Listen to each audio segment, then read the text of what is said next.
Part 3. Gregor's serious wound, from which he suffered for over a month, since no one ventured to remove the apple, it remained in his flesh as a visible reminder, seemed by itself to have reminded the father that, in spite of his present unhappy and hateful appearance, Gregor was a member of the family, something one should not treat as an enemy, and that it was, on the contrary, a requirement of family duty to suppress one's aversion and to endure, nothing else, just endure. And if through his wound Gregor had now apparently lost for good his ability to move, and for the time being needed many, many minutes to crawl across his room like an aged invalid, so far as creeping up high was concerned, that was unimaginable. Nevertheless, for this worsening of his condition, in his opinion, he did get complete satisfactory compensation, because every day towards evening the door to the living room, which he was in the habit of keeping a sharp eye on even 1 or 2 hours beforehand, was opened, so that he, lying down in the darkness of his room, invisible from the living room, could see the entire family at the illuminated table and listen to their conversation to a certain extent with their common permission, a situation quite different from what had happened before. Of course, it was no longer the animated social interaction of former times, which Gregor in small hotel rooms had always thought about with a certain longing when, tired out, he had had to throw himself into the damp bedclothes. For the most part, what went on now was very quiet. After the evening meal, the father fell asleep quickly in his armchair.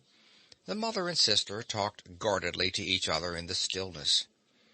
Bent far over, the mother sewed fine undergarments for a fashion shop. The sister, who had taken a job as a salesgirl, in the evening studied stenography and French, so as perhaps later to obtain a better position. Sometimes the father woke up and, as if he was quite ignorant that he had been asleep, said to the mother, "How long you have been sewing today?" and went right back to sleep, while the mother and the sister smiled tiredly to each other. With a sort of stubbornness, the father refused to take off his servant's uniform, even at home, and while his sleeping gown hung unused on a coat hook, the father dozed completely dressed in his place, as if he was always ready for his responsibility, and even here was waiting for the voice of his superior. As a result, in spite of all the care of the mother and sister, his uniform, which even at the start was not new, grew dirty, and Gregor looked often for the entire evening at this clothing, with stains all over it, and with its gold buttons always polished, in which the old man, although very uncomfortable, slept peacefully none the less. As soon as the clock struck 10, the mother tried gently encouraging the father to wake up, and then persuading him to go to bed, on the ground that he couldn't get a proper sleep here, and that the father, who had to report for service at 6 o'clock, really needed a good sleep. But in his stubbornness, which had gripped him since he had become a servant, he insisted always on staying even longer by the table, although he regularly fell asleep, and then could only be prevailed upon with the greatest difficulty to trade his chair for the bed. No matter how much the mother and sister might at that point work on him with small admonitions for a quarter of an hour, he would remain shaking his head slowly, his eyes closed, without standing up. The mother would pull him by the sleeve and speak flattering words into his ear. The sister would leave her work to help her mother, but that would not have the desired effect on the father. He would settle himself even more deeply in his armchair. Only when the two women grabbed him under the armpits would he throw his eyes open, look back and forth at the mother and sister, and habitually say, "This is the life, this is the peace and quiet of my old age." And propped up by both women, he would heave himself up elaborately, as if for him it was the greatest trouble, allow himself to be led to the door by the women, wave them away there, and proceed on his own from there, while the mother quickly threw down her sewing implements and the sister her pen in order to run after the father and help him some more. In this overworked and exhausted family, who had time to worry any longer about Gregor more than was absolutely necessary? The household was constantly getting smaller. The servant girl was now let go. A huge bony cleaning woman with white hair flying all over her head came in the morning and evening to do the heaviest work. The mother took care of everything else, in addition to her considerable sewing work. It even happened that various pieces of family jewelry, which previously the mother and sister had been overjoyed to wear on social and festive occasions, were sold, as Gregor found out in the evening from the general discussion of the prices they had fetched. But the greatest complaint was always that they could not leave this apartment, which was too big for their present means, since it was impossible to imagine how Gregor might be moved. But Gregor fully recognized that it was not just consideration for him which was preventing a move, for he could have been transported easily in a suitable box with a few air holes. The main thing holding the family back from a change in living quarters was far more their complete hopelessness, and the idea that they had been struck by a misfortune like no one else in their entire circle of relatives and acquaintances. What the world demands of poor people they now carried out to an extreme degree. The father bought breakfast to the petty officials at the bank. The mother sacrificed herself for the undergarments of strangers. The sister, behind her desk, was at the beck and call of customers. But the family's energies did not extend any further, and the wound in his back began to pain Gregor all over again, when now mother and sister, after they had escorted the father to bed, came back, let their work lie, moved close together and sat cheek to cheek, when his mother would now say, pointing to Gregor's room, "Close the door, Greta." And when Gregor was again in darkness, while close by the women mingled their tears, or quite dry-eyed stared at the table, Gregor spent his nights and days with hardly any sleep. Sometimes he thought that the next time the door opened he would take over the family arrangements just as he had earlier. In his imagination appeared again, after a long time, his employer and supervisor, and the apprentices, the excessively spineless custodian, 2 or 3 friends from other businesses, a chambermaid from a hotel in the provinces, a loving, fleeting memory, a female cashier from a hat shop whom he had seriously but too slowly courted. They all appeared mixed in with strangers or people he had already forgotten, but instead of helping him and his family, they were all unapproachable, and he was happy to see them disappear. But then he was in no mood to worry about his family. He was filled with sheer anger over the wretched care he was getting, even though he couldn't imagine anything which he might have an appetite for. Still, he made plans about how he could take from the larder what he at all account deserved, even if he wasn't hungry. Without thinking any more about how they might be able to give Gregor special pleasure, the sister now kicked some food or other very quickly into his room in the morning and at noon, before she ran off to her shop, and in the evening, quite indifferent to whether the food had perhaps only been tasted, or what happened most frequently, remained entirely undisturbed, she whisked it out with one sweep of her broom. The task of cleaning his room, which she now always carried out in the evening, could not be done any more quickly. Streaks of dirt ran along the walls. Here and there lay tangles of dust and garbage. At first, when his sister arrived, Gregor positioned himself in a particularly filthy corner, in order with this posture to make something of a protest. But he could have well stayed there for weeks without his sister's changing her ways. In fact, she perceived the dirt as much as he did, but she had decided just to let it stay. In this business, with a touchiness which was quite new to her, and which had generally taken over the entire family, she kept watch to see that the cleaning of Gregor's room remained reserved for her. Once his mother had undertaken a major cleaning of Gregor's room, which she had only completed successfully after using a few buckets of water. But the extensive dampness made Gregor sick, and he lay supine, embittered and immobile on the couch. However, the mother's punishment was not delayed for long, for in the evening the sister had hardly observed the change in Gregor's room before she ran into the living room, mightily offended, and, in spite of her mother's hand lifted high in entreaty, broke out in a fit of crying. Her parents, the father had of course woken up with a start in his armchair, at first looked at her astonished and helpless, until they started to get agitated. Turning to his right, the father heaped reproaches on the mother that she was not to take over the cleaning of Gregor's room from the sister, and, turning to his left, he shouted at the sister that she would no longer be allowed to clean Gregor's room ever again, while the mother tried to pull the father, beside himself in his excitement, into the bedroom.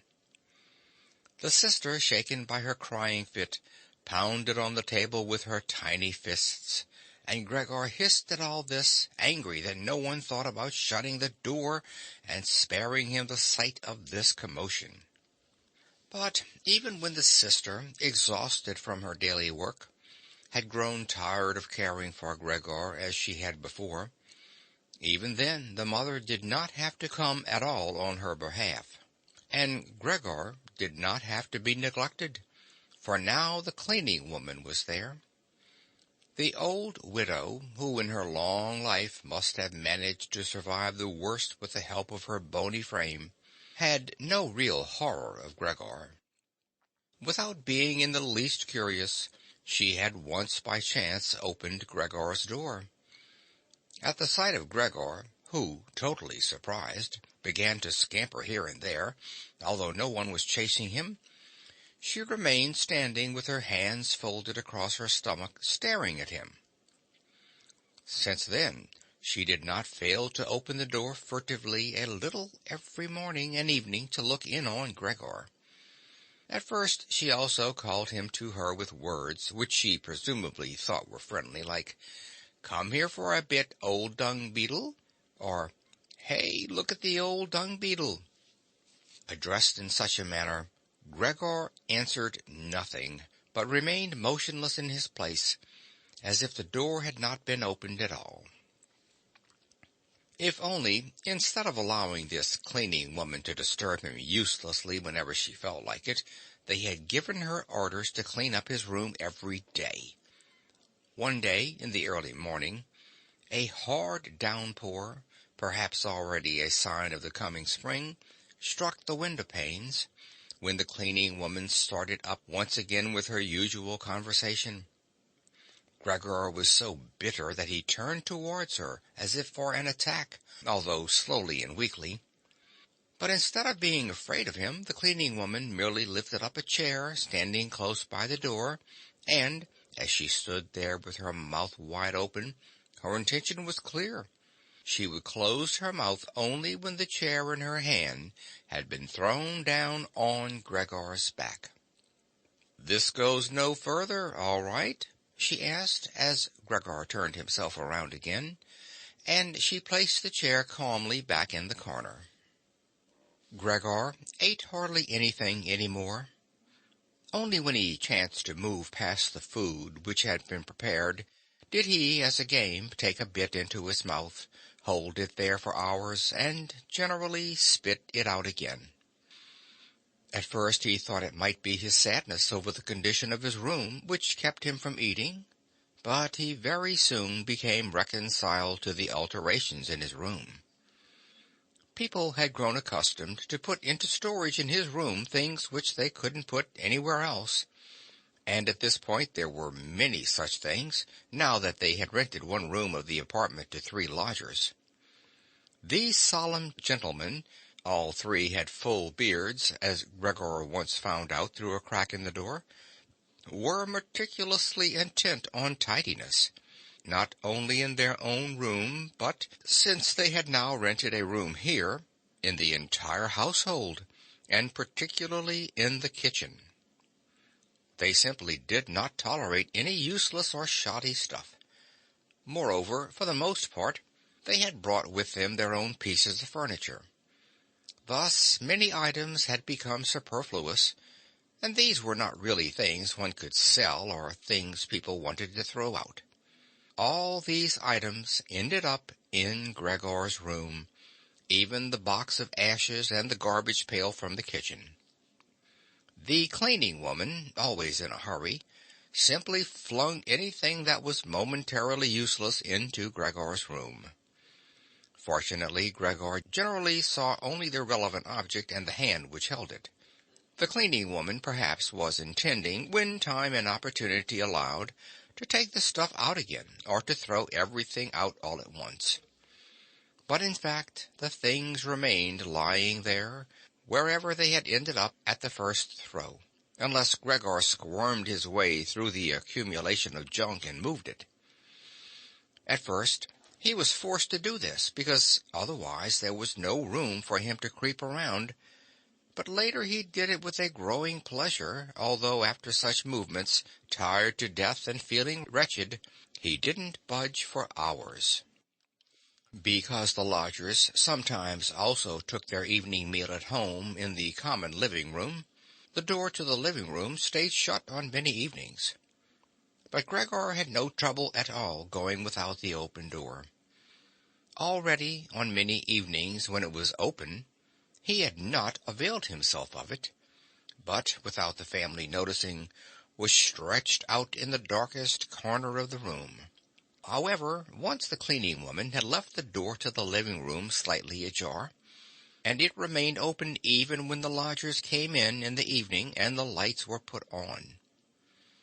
They sat down at the head of the table, where in earlier days the mother, father, and Gregor had eaten, unfolded their serviettes, and picked up their knives and forks. The mother immediately appeared in the door with a dish of meat, and right behind her the sister with a dish piled high with potatoes. The food gave off a lot of steam.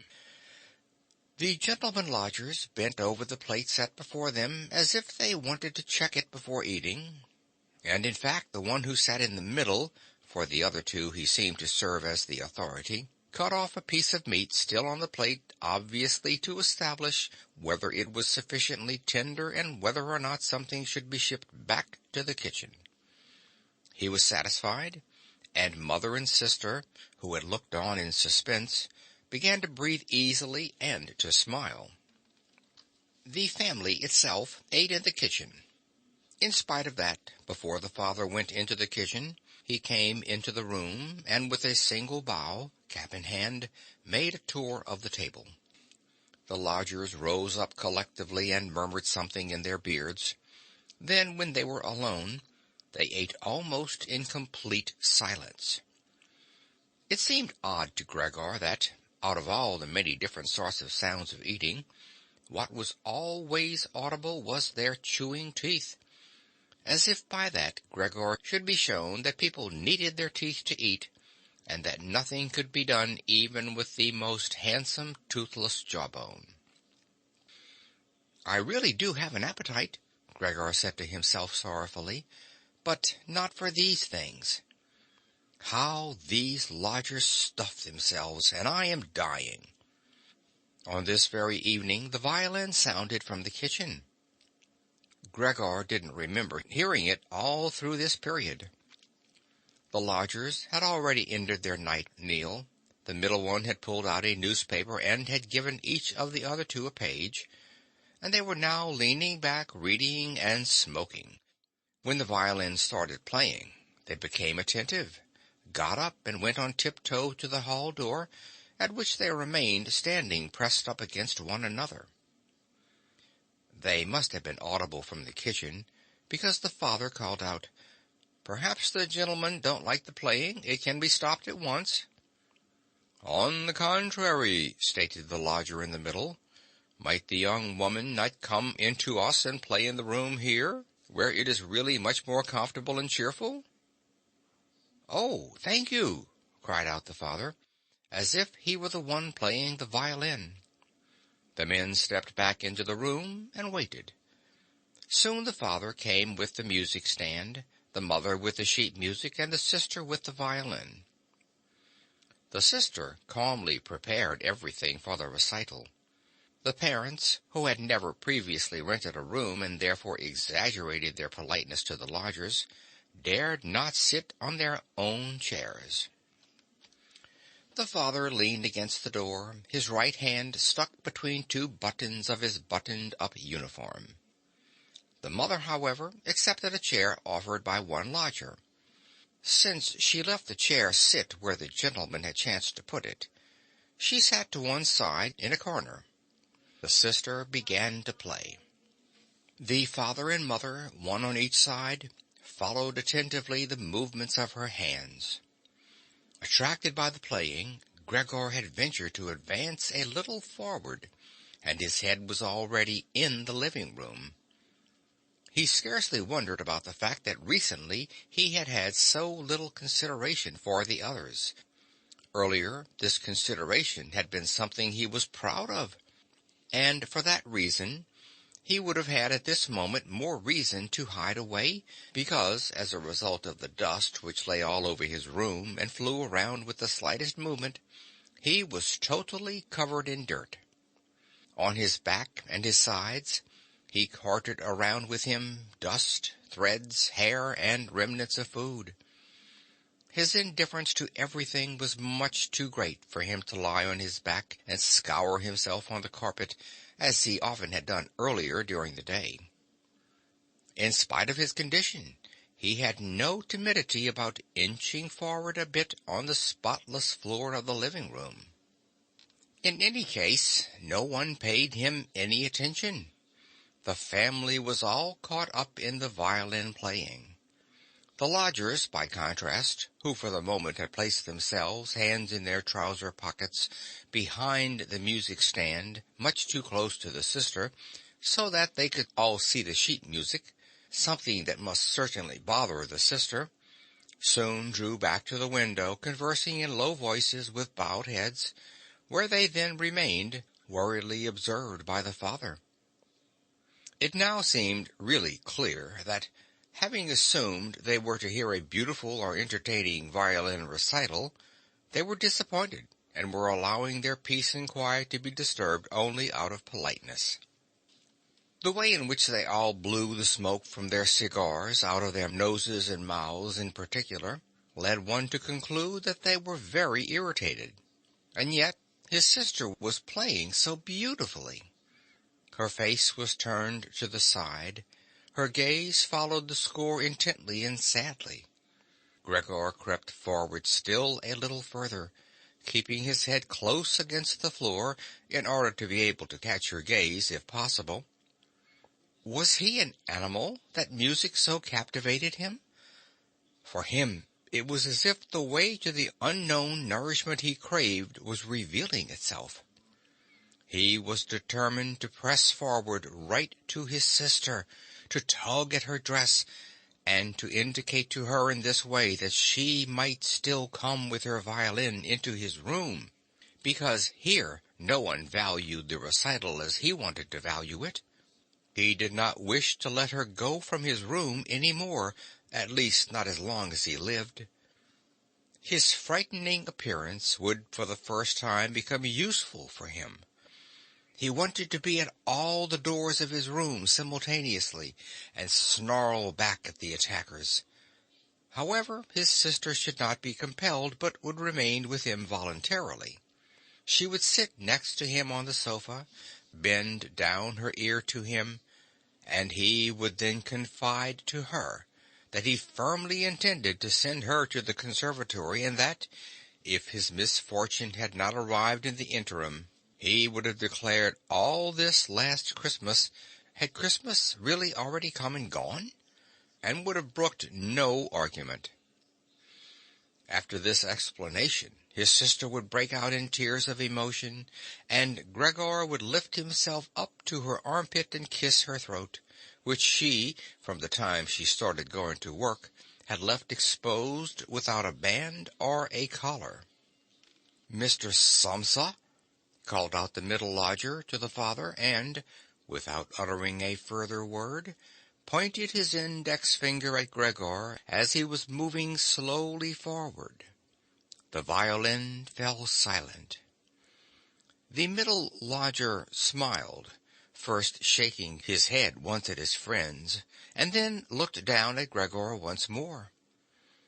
Rather than driving Gregor back again, the father seemed to consider it of prime importance to calm down the lodgers, although they were not at all upset, and Gregor seemed to entertain them more than the violin recital.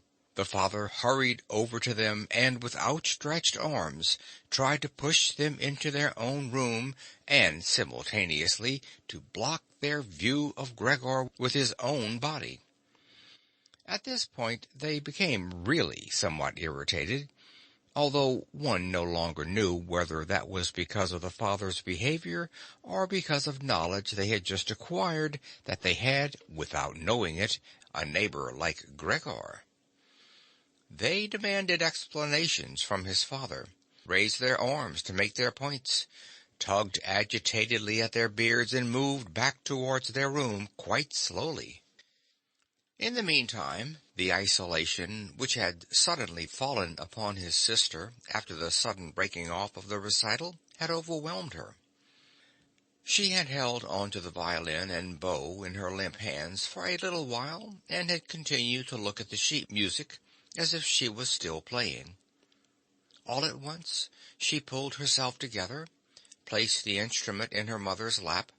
The mother was still sitting in her chair, having trouble breathing, for her lungs were laboring, and had run into the next room, which the lodgers, pressured by the father, were already approaching more rapidly. One could observe how, under the sisters' practiced hands, the sheets and pillows on the beds were thrown on high and arranged. Even before the lodgers had reached the room, she was finished fixing the beds and was slipping out. The father seemed so gripped once again with his stubbornness that he forgot about the respect which he always owed to his renters. He pressed on, until at the door of the room the middle gentleman stamped loudly with his foot, and thus brought the father to a standstill. "I hereby declare," the middle lodger said, raising his hand and casting his glance both on the mother and the sister, "that considering the disgraceful conditions prevailing in this apartment and family," with this he spat decisively on the floor, "I immediately cancel my room. I will of course pay nothing at all for the days which I have lived here. On the contrary, I shall think about whether or not I will initiate some sort of action against you, something which, believe me, will be very easy to establish."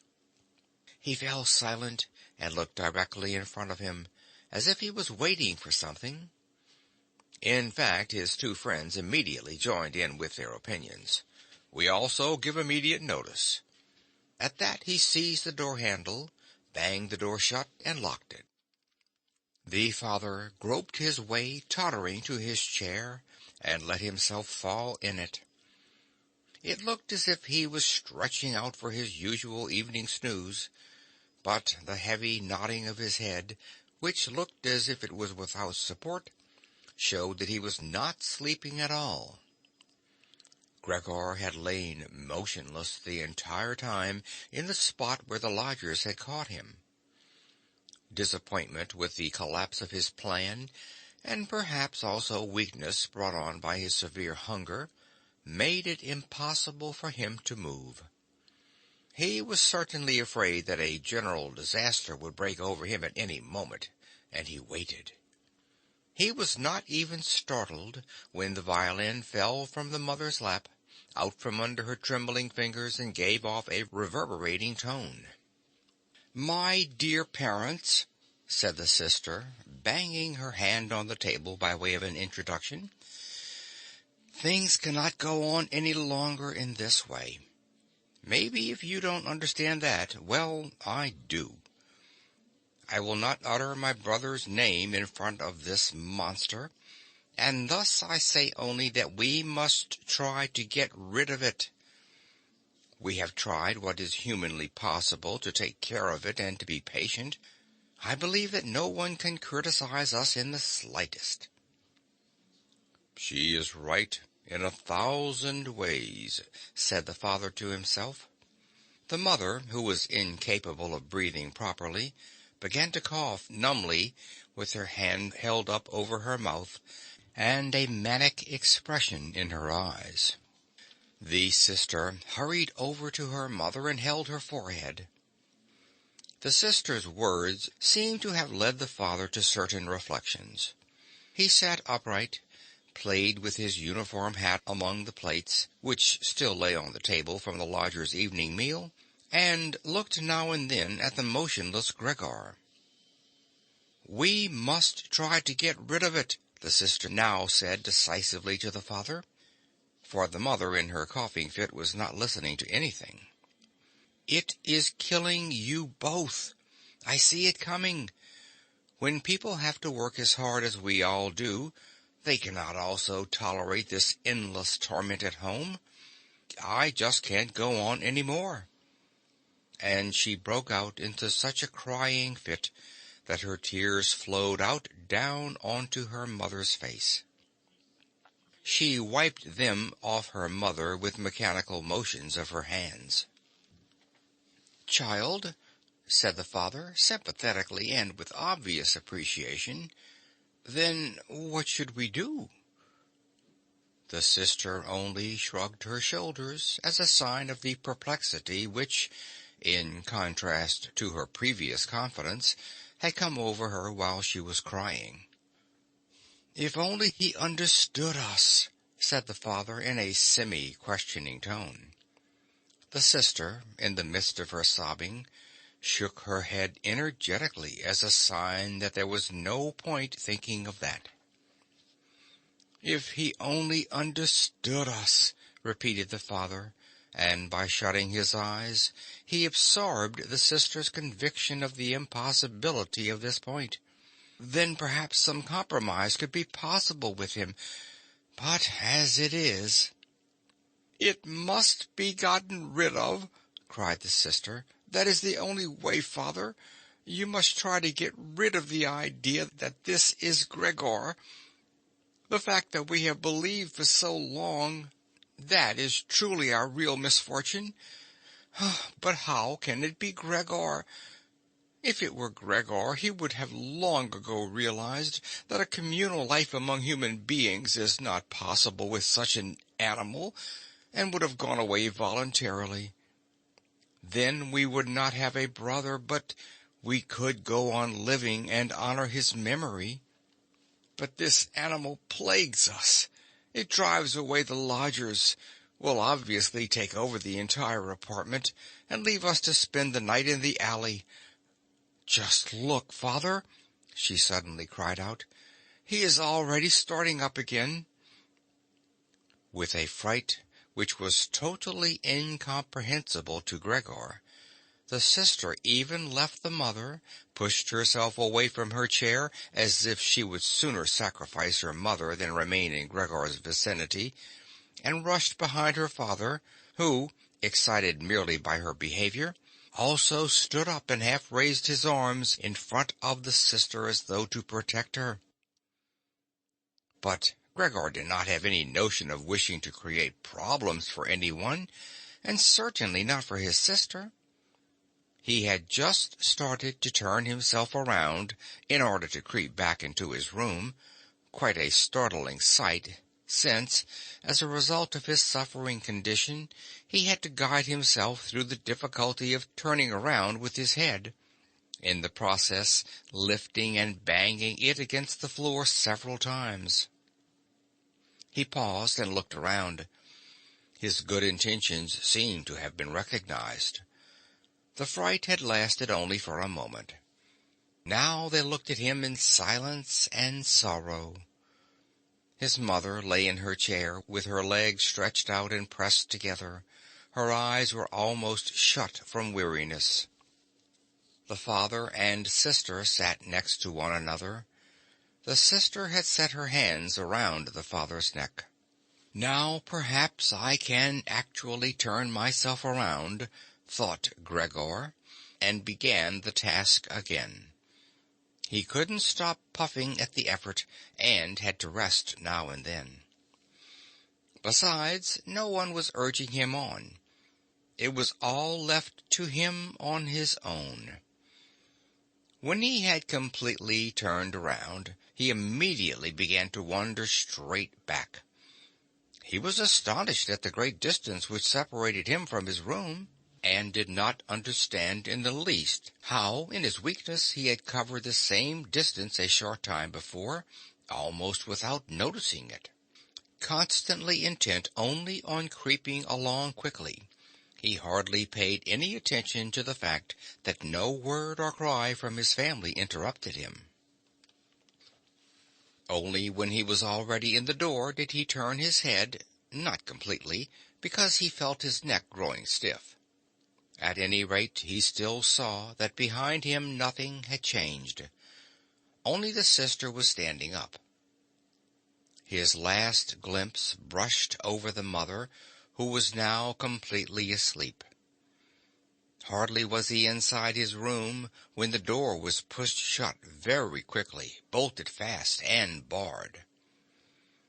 Gregor was startled by the sudden commotion behind him, so much so that his little limbs bent double under him. It was his sister who had been in such a hurry. She had stood up right away, had waited, and had then sprung forward nimbly. Gregor had not heard anything of her approach. She cried out, "Finally!" to her parents as she turned the key in the lock. What now? Gregor asked himself, and looked around him in the darkness. He soon made the discovery that he could no longer move at all. He was not surprised at that. On the contrary, it struck him as unnatural that up to this point he had really been able to move around with these thin little legs. Besides, he felt relatively content. True, he had pains throughout his entire body, but it seemed to him that they were gradually becoming weaker and weaker, and would finally go away completely. The rotten apple in his back and the inflamed surrounding area, entirely covered with white dust, he hardly noticed. He remembered his family with deep feelings of love. In this business, his own thought that he had to disappear was, if possible, even more decisive than his sister's. He remained in this state of empty and peaceful reflection until the tower clock struck 3 o'clock in the morning. From the window he witnessed the beginning of the general dawning outside. Then, without willing it, his head sank all the way down, and from his nostrils flowed out weakly his last breath. Early in the morning the cleaning woman came. In her sheer energy and haste she banged all the doors, in precisely the way people had already asked her to avoid, so much so that once she arrived a quiet sleep was no longer possible anywhere in the entire apartment. In her customary brief visit to Gregor, she at first found nothing special. She thought he lay so immobile there because he wanted to play the offended party. She gave him credit for as complete an understanding as possible. Since she happened to be holding the long broom in her hand, She tried to tickle Gregor with it from the door. When that was quite unsuccessful, she became irritated and poked Gregor a little, and only when she had shoved him from his place without any resistance did she become attentive. When she quickly realized the true state of affairs, her eyes grew large. She whistled to herself. However, she didn't restrain herself for long. She pulled open the door of the bedroom and yelled in a loud voice into the darkness, "Come and look! It's kicked the bucket. It's lying there, totally snuffed." The Samsa married couple sat upright in their marriage bed, and had to get over their fright at the cleaning woman before they managed to grasp her message. But then Mr. and Mrs. Samsa climbed very quickly out of bed, one on either side. Mr. Samsa threw the bedspread over his shoulders. Mrs. Samsa came out only in her nightshirt, and like this they stepped into Gregor's room. Meanwhile, the door of the living room, in which Greta had slept since the lodgers had arrived on the scene, had also opened. She was fully clothed, as if she had not slept at all. Her white face also seemed to indicate that. "Dead?" said Mrs. Samsa, and looked questioningly at the cleaning woman, although she could check everything on her own, and even understand without a check. "I should say so," said the cleaning woman, and, by way of proof, poked Gregor's body with the broom a considerable distance more to the side. Mrs. Samsa made a movement as if she wished to restrain the broom, but didn't do it. "Well," said Mr. Samsa, "now we can give thanks to God." He crossed himself, and the three women followed his example. Greta, who did not take her eyes off the corpse, said, "Look how thin he was. He had eaten nothing for such a long time. The meals which came in here came out again exactly the same." In fact, Gregor's body was completely flat and dry. That was apparent really for the first time, now that he was no longer raised on his small limbs, and nothing else distracted one's gaze. "Greta, come in to us for a moment," said Mrs. Samsa with a melancholy smile. And Greta went, not without looking back at the corpse, behind her parents into the bedroom. The cleaning woman shut the door and opened the window wide. In spite of the early morning, the fresh air was partly tinged with warmth. It was already the end of March. The three lodgers stepped out of their room and looked around for their breakfast, astonished that they had been forgotten. "Where is the breakfast?" asked the middle one of the gentlemen grumpily to the cleaning woman. However, she laid her finger to her lips, and then quickly and silently indicated to the lodgers that they could come into Gregor's room. So they came and stood in the room, which was already quite bright, around Gregor's corpse, their hands in the pockets of their somewhat worn jackets. The door of the bedroom opened, and Mr. Samsa appeared in his uniform, with his wife on one arm and his daughter on the other. All were a little tear-stained. Now and then Greta pressed her face into her father's arm. "Get out of my apartment immediately," said Mr. Samsa, and pulled open the door without letting go of the women. "What do you mean?" said the middle lodger, somewhat dismayed and with a sugary smile. The two others kept their hands behind them and constantly rubbed them against each other, as if in joyful anticipation of a great squabble which must end up in their favor. "I mean exactly what I say," replied Mr. Samsa, and went directly with his two female companions up to the lodger. The latter at first stood there motionless and looked at the floor, as if matters were arranging themselves in a new way in his head. "All right, then, we'll go," he said, and looked up at Mr. Samsa as if suddenly overcome by humility, he was asking fresh permission for this decision. Mr. Samsa merely nodded to him repeatedly with his eyes wide open. Following that, the lodger actually went with long strides immediately out into the hall. His two friends had already been listening for a while with their hands quite still, and now they hopped smartly after him, as if afraid that Mr. Samsa could step into the hall ahead of them and disturb their reunion with their leader. In the hall, all three of them took their hats from the coat rack, pulled their canes from the cane holder, bowed silently, and left the apartment. In what turned out to be an entirely groundless mistrust, Mr. Samsa stepped with the two women out onto the landing, leaned against the railing, and looked over as the three lodgers slowly but steadily made their way down the long staircase, disappeared on each floor at a certain turn of the stairwell, and in a few seconds came out again. The deeper they proceeded, the more the Samsa family lost interest in them, and when a butcher with a tray on his head came to meet them, and then with a proud bearing ascended the stairs high above them, Mr. Samsa, together with the women, left the banister, and they all returned, as if relieved, back into their apartment. They decided to pass that day resting and going for a stroll. Not only had they earned this break from work, but there was no question that they really needed it. And so they sat down at the table and wrote 3 letters of apology. Mr. Samsa to his supervisor, Mrs. Samsa to her client, and Greta to her proprietor.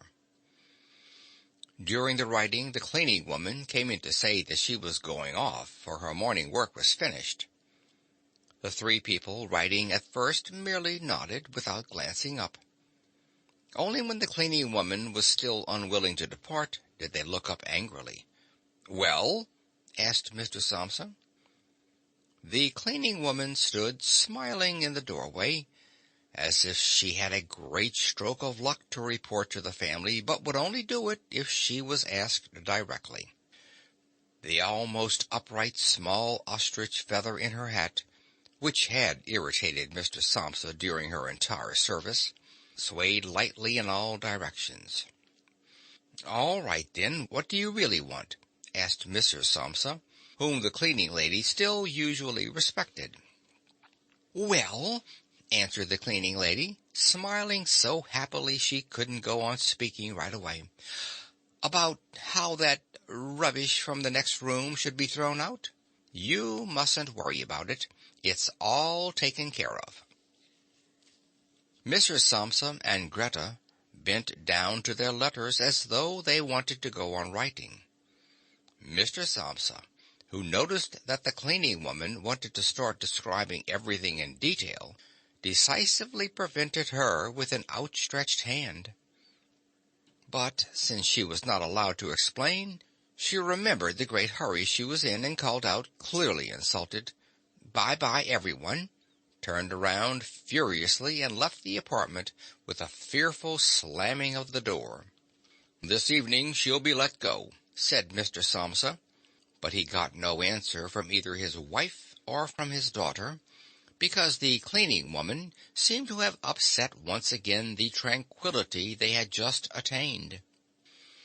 They got up, went to the window, and remained there with their arms about each other.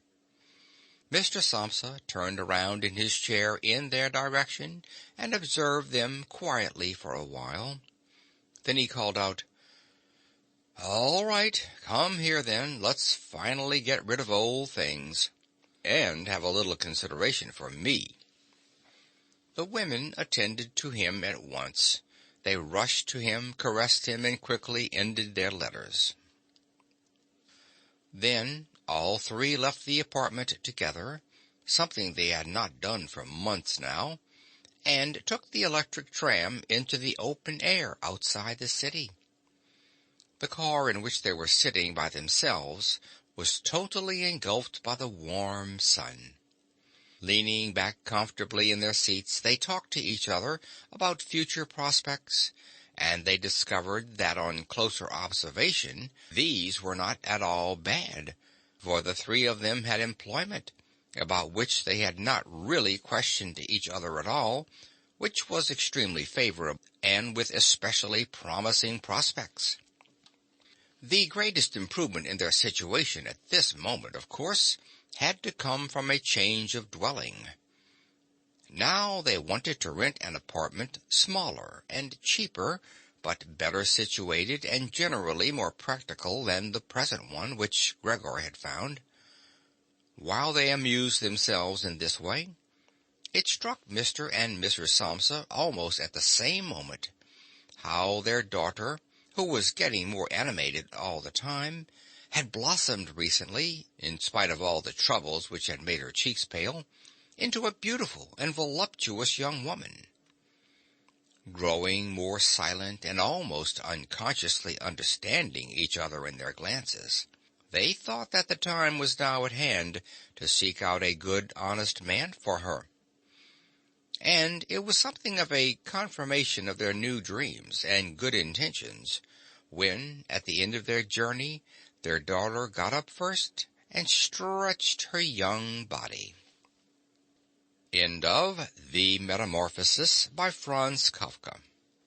This book recorded by Phil Chenevert in Baton Rouge, Louisiana, June of 2017.